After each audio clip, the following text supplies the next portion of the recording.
I feel good. Thank you. I know that I would now. Oh, I love those backup singers. I feel good. Thank you. I know that I would now. So good. So good. I got you, Jesus. Now it's the 21st century, and in the 21st century, every song becomes a gospel song as long as you put the name of Jesus in it. I'm the 21st century church. I should know. And I know that you're sitting there and thinking, well, she don't look like the church, because you think you do. I mean, you're sat there in your high heels, embroidered hats, and lovely suits all nicely put together.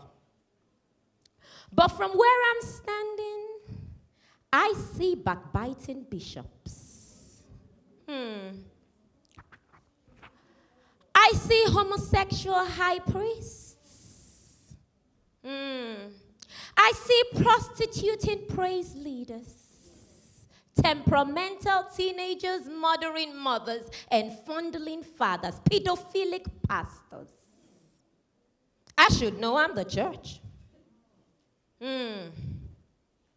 See, you don't know my story, and let me warn you in advance that I am high as a kite and drunk as a skunk, but I've got something to say.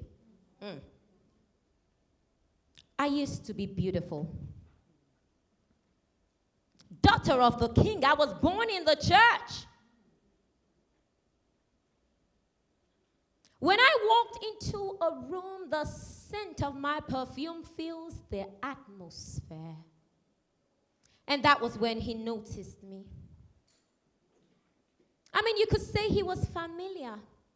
You could even say I cared about him because I stirred soup to minister to him. And that was when he touched me. At first, there was the element of surprise, then the threat of injury, and then the fear of death. As with each touch of his hands, he ripped my clothes to pieces, violating me inside out. I mean, I lay there, wrinkled linen, my hair in total disarray, my mind out of perspective, my hands cold and my heart warm. My femininity had been crushed like a rosebud, tears falling down my eyes like rain on a window pane. He had violated me. I got out of that bed, and for every night out of that night, after that night, I went to bed with my body at sleep, but my mind at war. Because I saw him in my dreams violating me over and over and over and over again. I would wake up screaming out of my nightmares and go under the shower to have a hot bath and scrub the stench of him off of me. And so now I'm emotionally numb and psychologically scarred. I'm physically isolated. But I come to church just like you. I put the Mary Kay on to cover the pain and the lip gloss to cover the shame. I'm a real woman. What do you do when you're violated by your own pastor, abused by your husband, and raped by your brother? I tell you today, let's be real, ladies. Pain is no respecter of persons. It knows no culture, and it's peculiar to the carrier. I'm the church, and I'm hurting. I'm in pain. So these days I go about in reckless abandon, stepping from place to place, relationship after relationship, looking for some peace, love, or joy.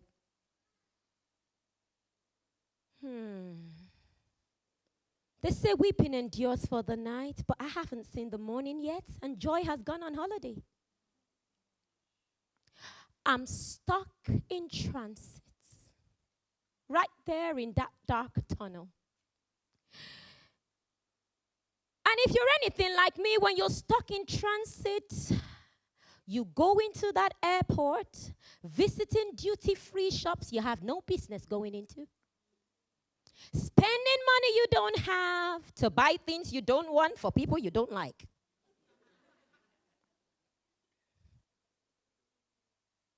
And so I've gone from man to man and place to place.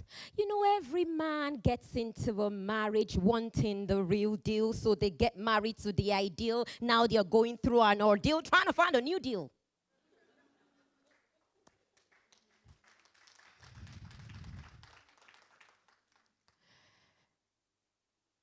Going from relationship to relationship with suitcases of misconception, hand luggages of bad theology, and passports of delusions of grandeur. That is how I ended up with 5 men. And the 6th man I live with, well, let's just say he's a friend with benefits. Me partner.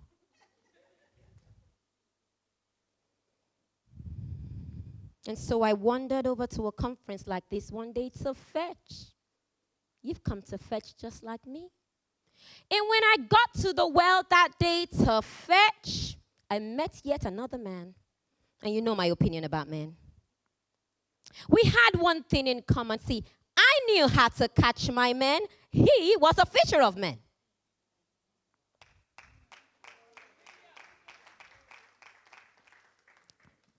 As I approached the well, he said to me, "Lady, can I have a drink of water?" Is he talking to me? I mean, sir, are you talking to me? Because from where I'm standing, Jews and Samaritans don't fraternize. He don't know me. Allow me to introduce myself to you, sir. I'm a woman. I'm a woman of no distinction, little importance, minimal reputation of anything good in this city. You see, I see when they walk past me with judgmental stares like you're looking at me right now, and whispers I hear in my ears. They walk past me like they know me, but they don't know me. They see me like they don't know me, but they don't know me. For to be known is to be loved. To be loved is to be known, and there is no point in having one without the other. I want to be known. I want to know in that it's past the superficial. I want you to know me for me and all that I am. My hopes, my dreams, my aspirations, my inspirations. Is that too much to ask for? Or is it too much to pray for? So I stopped praying and I stopped asking. I just come to the well every day at such a time as this when the water is still and I can see a reflection of what used to be me. So allow me fetch, sir. Allow me fetch and do not bother my nerves. I don't have a problem with your request for water, but why would you ask me? Used and abused, ostracized, a failure and a frustration. No amount of water from my hands to your lips could ever bring refreshing, but condemning, as you've seen my unflattering CV. I picked my bucket to go because I had enough now. But he sat there. He had such a look in his face. I mean, those eyes were gentle. Never seen anything like it. I mean, I said like Psalm 116 that I said in my haste, all men are liars. This one's different. He said to me, "Lady, go fetch your husband." Oh, no, he didn't. Oh, no, he didn't. If you want to talk to me, sir, talk to me. Don't ask about those men. I said, "I don't have a husband." He said, "I know. You've been married 5 times and the 6th man ain't even your man." He said, "Allow me introduce myself to you. I'm a man. I'm a man of utmost importance, and I see you and I know you. I don't need to know you."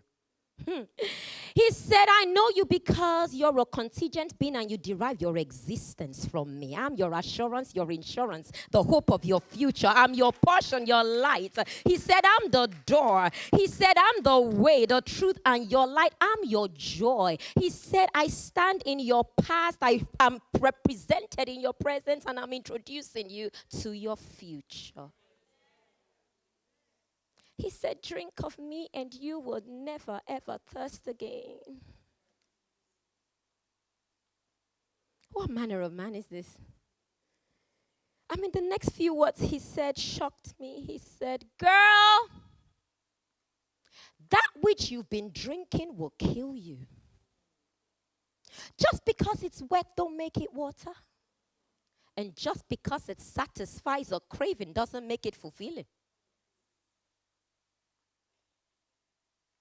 I mean, he was telling me all about me. I was just laid bare and vulnerable in his presence. The mask didn't mean anything anymore.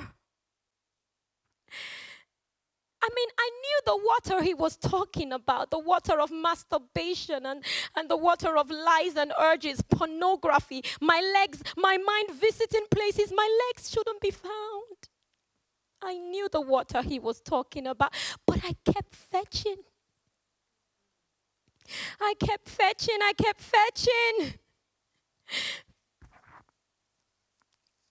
Come and see a man who heals my diseases, forgives my iniquities. Oh, he heals my head from destruction. Crowns me with loving kindness and tender mercies, satisfies my mouth with good things, so that my youth is renewed. Like the eagle, so I said, you know what? I'm just going to leave this water pot behind. It represents my past and I keep carrying it around. It's the tyranny of the familiar. I keep recreating things that bring me back to the place I started from. I need to leave the pots behind. I need to leave this pot behind. I don't have a pulpit, but I have a ministry. So allow me, sir, go to the highways and the byways. Let me go to the city center and the suburban areas. Let me go to the good and the bad, the sinners and the saints, the lovers and the haters. Let me tell them about the one who saved me, forgave me, and healed me. Let me go introduce them to the man who became my seventh man. Oh.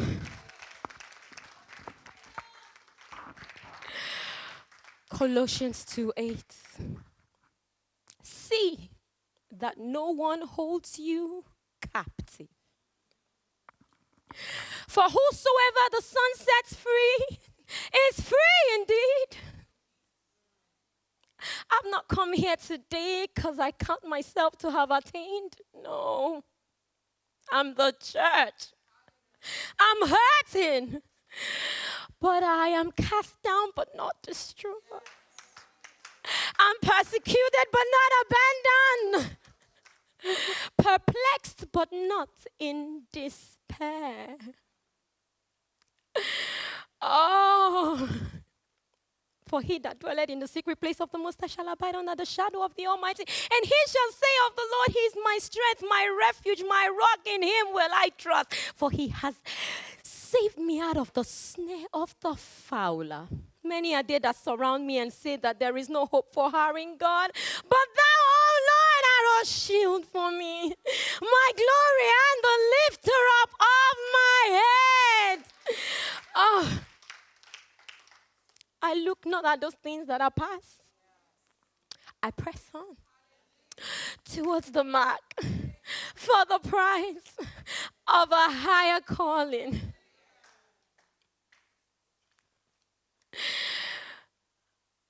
Morning's coming. Morning's coming. Morning's coming. And with it comes my joy. I almost gave up. I felt like I just couldn't take life anymore. My problems had me bound. Depression weighed me down. But God held me close. So I wouldn't let any real woman here. The mask is gone, God's mercy kept me. So I wouldn't let go. So I'm here.